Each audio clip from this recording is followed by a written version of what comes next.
And so once again, students were able to actually get information, and parents were also invited. We had a number of parents who were on campus as well. Get information from those schools. Several students actually filled out applications, got financial aid forms, the whole 9 yards. And some of those some of those admissions reps have followed up with me since that period as well. And so we're constantly moving this thing forward. As it was mentioned earlier, our final numbers were we had 186 participants that represented 6 different states. And at my current count, we had over 33 different institutions represented in terms of high schools and colleges. And then, of course, we had some folks from financial firms and things of this nature as well. So what ultimately happened is that we put together this magnificent conference, again, comprehensive for the students. But let me just share a couple of things that I think are the most important things.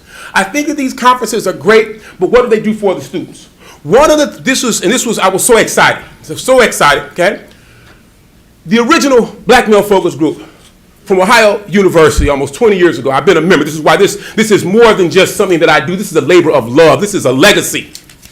Several of the brothers and sisters from that group actually traveled to Henry Ford to be here to support me, but to support our students as well. So one of the brothers flew in from DC to be here to support me and our students. A sister flew in from Delaware to be here to support myself and our students. It was powerful. I brought them all up on stage, and one of the focus group members said to another member, he says, and this is exciting, family. He says, that's going to be us in 20 years. Magnificent. Magnificent. Another young man, and this is what we want. I keep saying family, because when anything I need, there's somebody in the focus group who can do it. I can call folks from all over the nation, and they were members of the focus group. They can provide me with something, okay? If I need a lawyer, we have them in the focus group. Vice president of schools, we have them in the focus group. Engineers, we have them in the focus group. Whatever I need, and I'm trying to show our students here that network is now a part of your network as well. In fact, and this was one of the most powerful things, again, we talk about measurable objectives, and I'm not saying that we shouldn't talk about measurable objectives, but one of the things that I say is, what does it mean qualitatively to the students? One young man came to me. I thought this was a powerful statement. He caught me off guard. Dr. Dillon always say I had dirt in my eye, right? Whenever I was going to cry, right, as I did up on the stage, I had some dirt in my eye. He said, Dr. Harvell, I thank you. I said, what's going on? He says, you always talk to us about all of us becoming doctors. And said, you're a good model, but it's just you in terms of black males on campus, okay? He says, you brought about 12 black PhDs on this campus. So I've never seen that many PhDs before. Here it comes. Now I know I can become one as well. That's it. I was done. I had done my job. I'm sorry. I had done my job. And forgive me. I know I'm not. I'm sorry. I forgot. Right. Dr. Harvell. Right on. Let me get in my doctor and my professoriate. I'm just joking. This is it. I'm sorry. Now, so again, we never measure what is qualitatively happening in terms of helping these students. And I have to make sure I give a couple of shout outs. Dr. Nealon, for example, and Mr. Berry, I wanted to make sure that I said thank you to both of you.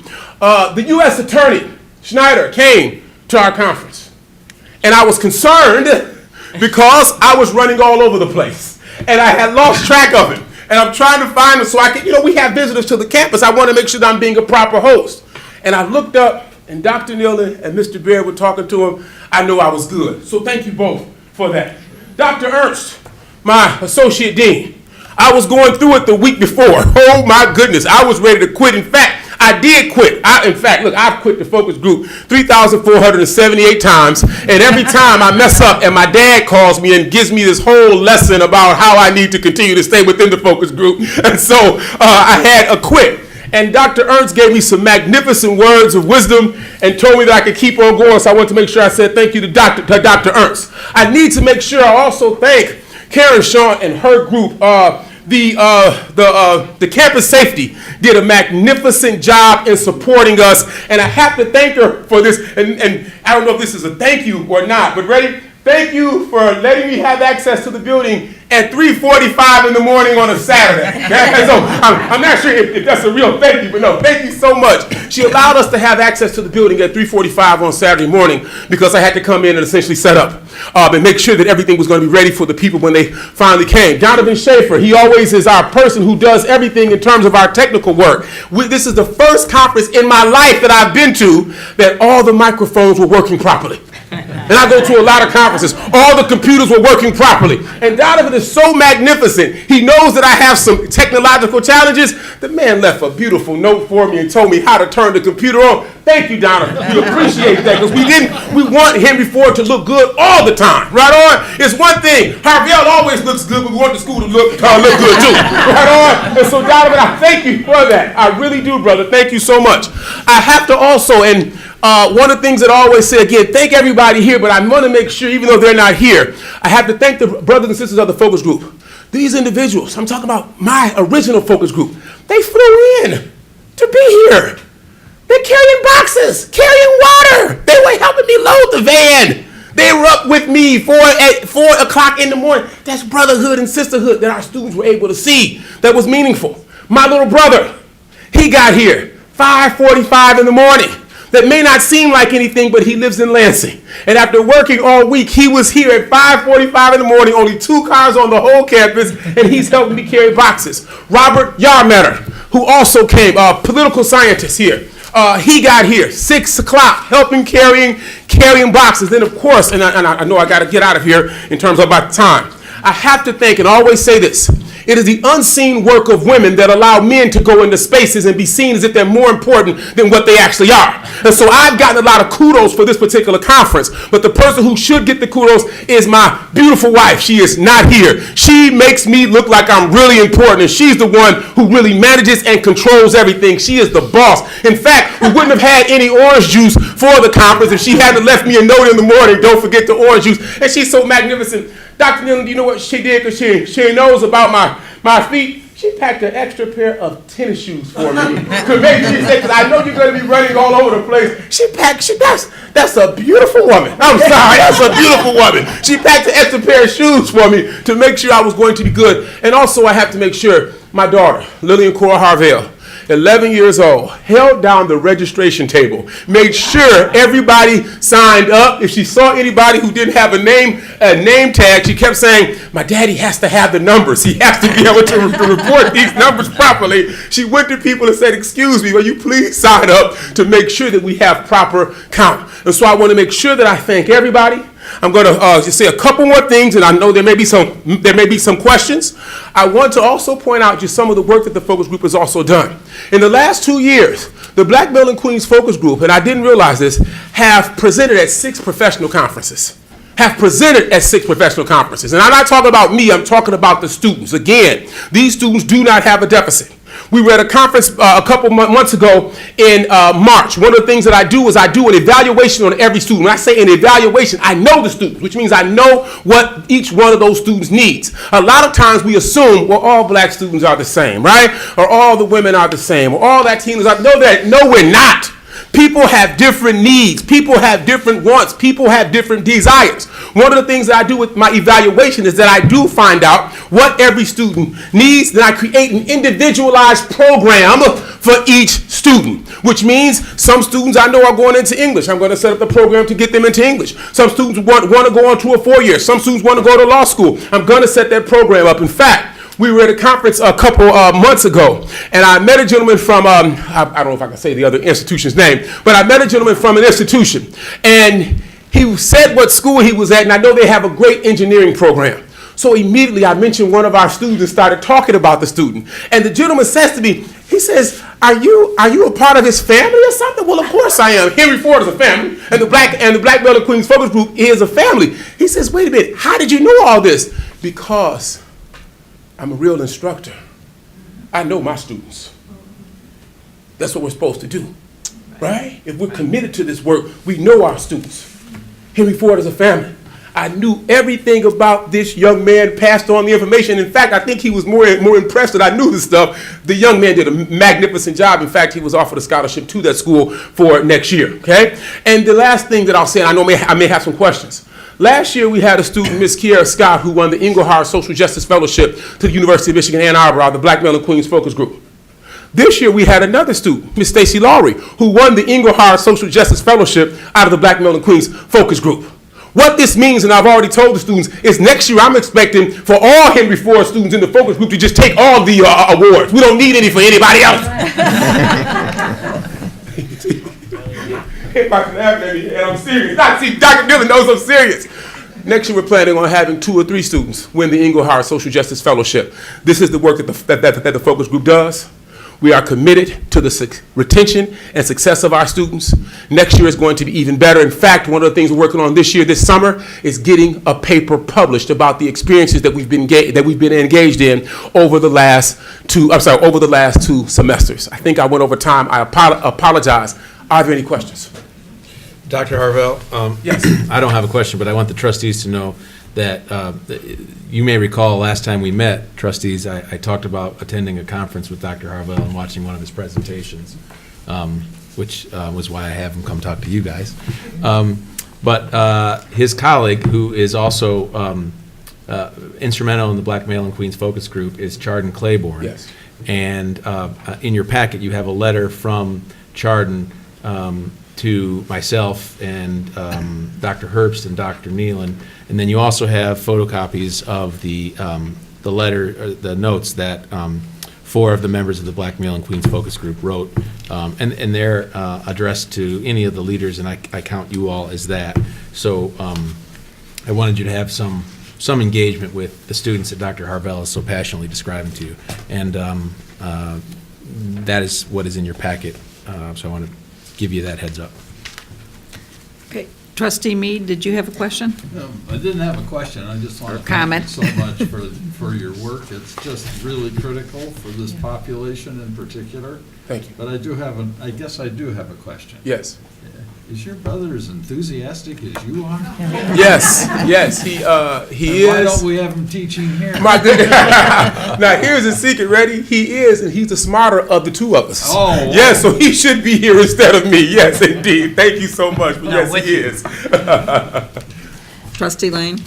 Dr. Mead, I know the notes said that you were here in addition, and I don't know whether that was correct or not. Were you here at the conference? No, I was not. Oh, okay, so maybe our notes, I thought it said Trustee Berry and Dr. Mead, so maybe we should check the notes. Okay. So. Are there any other questions? Trustee Barrett? Dr. Harvell, I think you missed a very important person in this room. Mr. John McDonald was there very early in the morning. Thank you. Thank Yeah. you so much. I appreciate The energy Thank you. that this man showed all day Saturday was the same energy he showed today. So I don't know what you have for breakfast, but I'd like to have that recipe. Orange It was a juice. great conference. Thank you. I attended some of the seminars, Thank you. very good discussions. I learned a lot of things that day. Your guest speaker was just phenomenal. Yes. Dr. Akil Houston, Yes. she was phenomenal. I think retention and success, that's your department. I think we, as a board, as an administration, we need to pay attention to recruiting too. Yes. Okay, so I'm gonna make it very quick. You started your presentation with "I drive the bus." Yes. I'm gonna hold you. Please continue driving the bus. Indeed, I will. Thank you. So very much. And thank you for, John, thank you so much. And I wrote him an email. John has supported me for the last 20 years, and so thank you for everything, and I apologize again, charge it to my head and not to my heart. Thank you so much, Mr. Berry, for making sure that I acknowledge John. Thank you so much.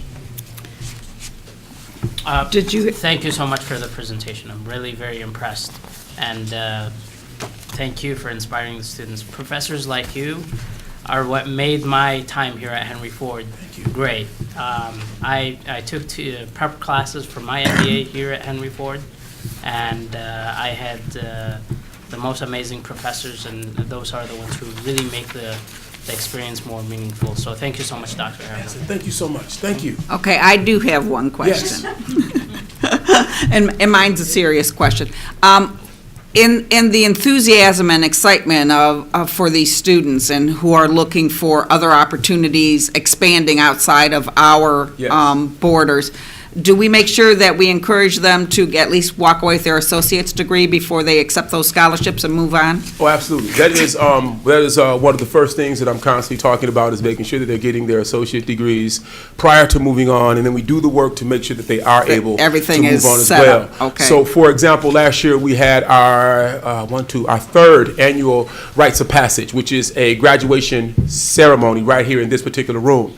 We had 13 graduates from our program last year. All 13 of them graduated with their associate's degrees. Many of you may have saw them when they were walking across the stage. We have our own Black Male and Queens Focus Group medallions that every graduate gets, and they get kente cloth as well. So you probably saw them when they were walking across the Be stage. sure to look for that, And yes. yes. And I'm happy to say that all 13 of them got their associate's degrees and are currently at four-year institutions. In fact, and this is one of my greatest compliments, and I've shared this before, a father came to me, and this father was interesting. At the beginning of the year, he basically told me in front of his son, he says, if my son doesn't listen to you, just call me and he will listen.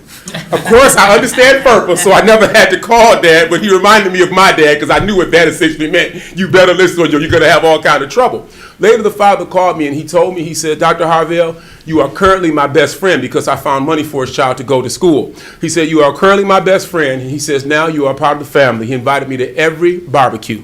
And so for me, and some of you may not get this reference, but summer barbecues in Detroit, that means playing spades and listening to Frankie Beverly and Mays and John Lee Hooker. That's it. I've done my job. Questions? It looks like we're done. Thank you so much. I apologize Thank in terms you. of time. Please forgive me, President. I apologize. Board, thank you so much. All right, next item, please. Discussion items, fiscal year 2020 proposed general fund budget, board report 4503, Vice President Sitkowski. Madam Chair, if I could make a comment on this. Yes, please. I've asked, Madam Chair, I've asked you to allow me to pull this item for a couple reasons. One, I've seen Dr. Harvell talk, and I told him 10 minutes would be sufficient. And I don't want poor Mr. Sadkowski to have to follow that performance with a financial discussion. I want to see what he can do. That is all just a joke. The truth is, I had prepared a document for you all with the help of Mr. Sadkowski to start to discuss what we were going to propose to you all for the budget for the coming year. And it's come to my attention that there have been some discussions in Lansing and elsewhere about significant factors that would affect our budget.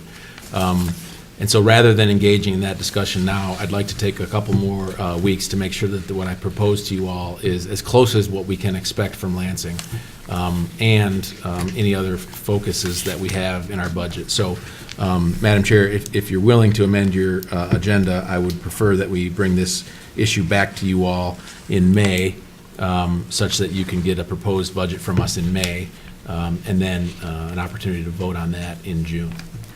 All right, are there any questions from the board? I would recommend that if any of you do want to have a conversation in the interim before the next budget meeting, if you have concerns or questions, to feel free to bring them to President Cavaluna as well, since we've got the initial proposal that was sent to us in our packet that you can use as a starting point, but it is by no means the end point. All right, then. Thank you. Next item, please. Board of Trustees policy updates. Trustee McDonald gets to follow Dr. Harvell. Oh. Now, that is a hard thing to do. But the policy committee, we discussed a couple of things. We discussed two proposed policy changes and one addition to an additional policy. The first one was pertaining to tuition, and the definition of out-of-state tuition, out-of-district residency needed to be revised to mirror a recent approved policy that was approved, I believe, in March, for rates that pertain to military veterans. And these changes were made as to comply with changes in the state laws. So we're just looking to make sure that Be in all of our. compliance, Being yeah. consistent throughout the policies. The other thing that we discussed was pertaining to changes in the wording in the college's mission statement. And it was proposed that the word tolerance, which has has unintended negative connotations, we proposed that it be replaced with the word inclusion. So I'm going to take this minute just to read the mission, because I think it's important that we all keep it in front of our minds at all time. And I'm going to read it with the change that we've proposed. Henry Ford College transforms lives and builds better futures by providing outstanding education. As a student-centered, evidence-based college, our success is measured by the success of our students. We empower learners through the development of independent, critical, and creative thinking. And we foster diversity, inclusion, understanding, and acceptance to prepare learners to succeed in a global society. We anticipate and respond to the needs of our stakeholders, exceed their expectations, and serve the public good. Very good. So, the third thing, we did discuss a possibility of adding a flag flying policy. And we have directed the staff to gather some additional information, and we want that to remain in subcommittee for the time being until we've been given some more information on that. Okay, thank you. Next item, please. Action item, citizen participation. Citizens wishing to address the board on agenda and non-agenda items for action who have submitted a blue card to the secretary may speak at this time. The board may not be in a position to respond to non-agenda items. Therefore, speakers should not anticipate an immediate response to their comments or questions. For the benefit of all concerned, do not mention the names of students or college employees. Please limit comments to 3 minutes. The first blue card is from Suzanne Hasmanis, if I pronounced that right, and it's about ASL corruption.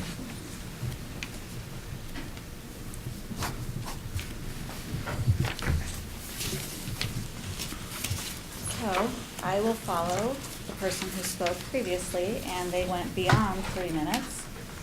Very well. That was a special report. That was not citizen participation. That is a completely separate item. The citizen participation is a 3-minute commentary. Okay, well, I have also found a different way to go around that, as you'll see. And it's also on the back of your card, as is printed. And you can all read that as well. And I'll point that out as well. So. Ma'am, may I just reply before we If you'll let start? me, please talk. You will This is have citi- 3 minutes to speak. And you'll It is let- our meeting, and we have control of the meeting. And it's also It is on the back our of your meeting, and we card. will have control of And our I meeting. have a lawyer here also. That's fine. The Opens Meeting Act is very I'll clear that we please are talk. allowed to set the I'll go ahead and talk. limitations to the meeting. I'll go ahead and Thank you. talk, thank you. So as per my email that all of you got, and all of you did get my email as the Board of Trustees, this journey of mine for uncovering the truth began back at the beginning of January. It didn't start out with my intentions of finding corruption within the ASL department at HFC. Far from it, actually. The fingerspelling class I am taking is by blank, because I did get the email that you all so conveniently sent out just a couple hours ago saying that I could not say names. So I will put blanks in all of the places that my speech is, that I had prepared so diligently.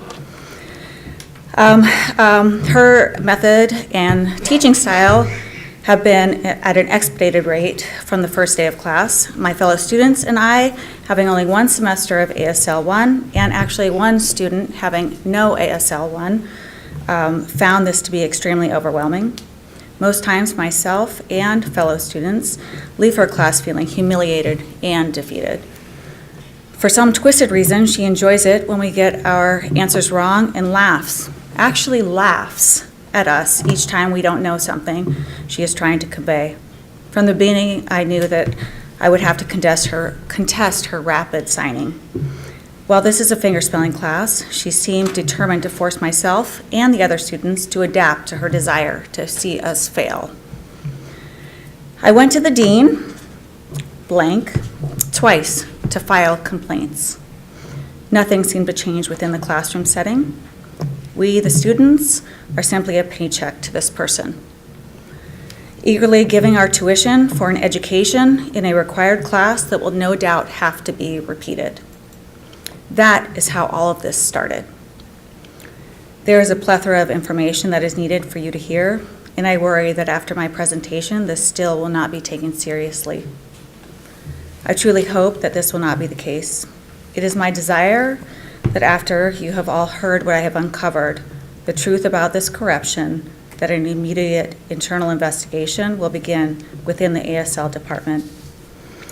What I have to say is extensive, and I would like the respect of extending the 3-minute blue card rule. Should you not agree, I have several other individuals here that have filled out a blue card that they can either donate their card to me, or they can come up and finish reading what I have written so that what I have to say gets heard. Or, now that I know what is on the back of here, they can nominate me as their spokesperson to say what I have to say, because that is what is on the back of your card. Either way, what I have to say will be heard. I would also like to request that I be allowed to read all of my facts, because what I am saying are facts. I have spent the last 2 months researching these things about this very small department, because it is a small department within your college, and I know that, but it's a department that has affected my life, and I have waited years and years of my life to pursue a dream. I have waited for my children to grow up to pursue this dream, to do this. So I will continue to explain. After my experience with the Dean Blank, I knew that I had to take drastic measures. I also knew that I needed to expand my research beyond the fingerspelling teacher and her lack of teaching credentials. So that's exactly what I did. This was not an easy task and took many weeks to compile the evidence I am speaking about. I will note that I offer no hard copies of my proof at this time, and I most definitely do have any and all proof that I am talking about. And I also have voicemail recordings that I do believe that are not within my best interest to share such privileged information with you. But if it comes to an investigation legally, I will offer this. As a student, I dedicated a very large and vast amount of my time to this crusade. And I wonder, shouldn't your department do the same for this? Lest an internal investigation should get underway immediately, I may reconsider an option should you choose to proceed in this direction. While my struggles began with one teacher, they evolved over time. I noticed immediately I wasn't getting responses from my emails from the department head, while technically labeled the ASL director. She was indeed that, especially as she is the only full-time employee in this department.